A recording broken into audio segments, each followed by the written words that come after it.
Mom tries to argue that she wants to rest at home, but in the end, she can't leave while I'm upset. She takes her coat and tries to make a pillow in the small recliner, but with a burst of resolve, I press the call button on my bed. A few minutes later, a nurse comes into my room. "Hi, is everything okay?" "Yes, I'm fine, but the day has been disorienting. I'll feel so much more comfortable if my mother is here with me. Would it be okay if I trail off, looking at the bed Shelby slept in that morning?" I swallow and work up my courage, hoping I'm mistaken about Mom and the new quirk of my sight. But I'm not able to shake a feeling that something's wrong. I work up my courage and explain it plainly: if she stays in Shelby's bed. The nurse smiles and sighs.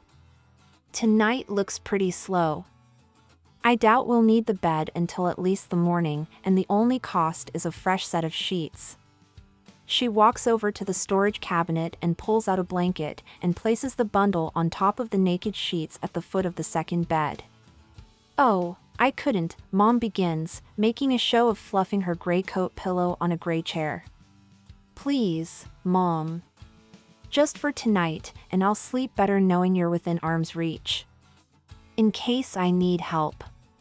She sighs and leaves her little makeshift bed and crawls into the real one, pulling the blanket over her. "Mifira, you're lucky I love you so much." "I know. Go to sleep. I'll probably be asleep in a second myself."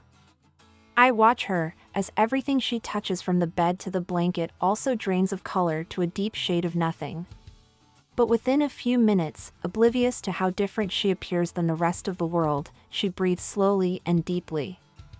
I stare at her, as if standing guard over the gray will keep it at bay. But my eyes are tired, a deep strain I've never felt before, and I can't keep them open.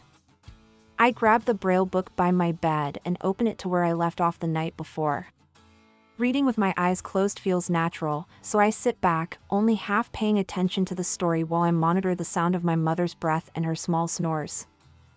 I'm not sure when I fall asleep, but when I wake up, it's with a jerk. Not to a sound, but to silence. Like waking up when the electricity goes out, the sound of what's missing alarms me. My mother's breath. It stops for one, then two heartbeats. When it starts again, it's a shallow gurgle and raspy exhale. "Mom," I ask the dark form in the opposite bed. But there is no sound or movement, just the same raspy gargle. I press the call button on my bed, jamming my finger into the controller over and over. "Help!" I yell into the empty hallway. "Somebody help!" The same nurse from earlier runs in and rushes towards my bed. "What's the matter?" "No," I yell, frantically gesturing towards my mom. "My mother. Help her." The nurse turns to the other bed. "Mrs. Perez?" She lays a hand on my mother, turning her gently. After a moment's touch, the woman stiffens, pressing against Mom's face and neck. She pulls something from around her neck and presses it against Mom's chest. "Shit," she murmurs under her breath, and slams a button behind the bed frame. Within moments, the room floods with light again, causing me to curl into the fetal position, clutching my eyes to cover them. The room explodes in noise, other voices, and the sound of something heavy pulled into the room. The voices shout. One says, "Clear," followed by a brief silence and an air shot. Other voices yell for an on-call and available rooms. Before I pry my eyes open more than a slat to see if all the colors have somehow come back to my mother, she is gone.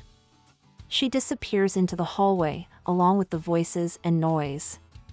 Tears prick my eyes, sending the bright lights of the room into a cascade of kaleidoscoping colors. I grab the book, knot it inside the sheets of my bed, press it to my forehead and curl on top of my knees. A few minutes later, the soft squeak of shoes at the entrance of the room jolts me out of my cocoon of worry and fear. The person waits a few minutes, but I can't bring myself to raise my head towards the sound. Footsteps finally enter and cross the room to my bed. Our doctors will take wonderful care of her, a soft voice tries to reassure me. I look up at her, blinking away tears and bring her face into focus. "Thank you," is all I can think to say. She nods. "How are you? I know you're overwhelmed, but you're at a critical time yourself, and we need to take care of you as well." She puts a cool hand on my forehead and tilts back my head, looking into my eyes. "Anything unusual, nausea or a headache?" I sniff and swallow, scanning my body. "No, everything feels like it did this morning." "That's a good sign. Follow my finger." She moves her finger from side to side, then up and down across my field of vision. "Perfect. I'll go get you some fresh water. They won't have any news about your mother yet, but I promise to bring you an update as soon as we hear anything." "Thank you," I say again.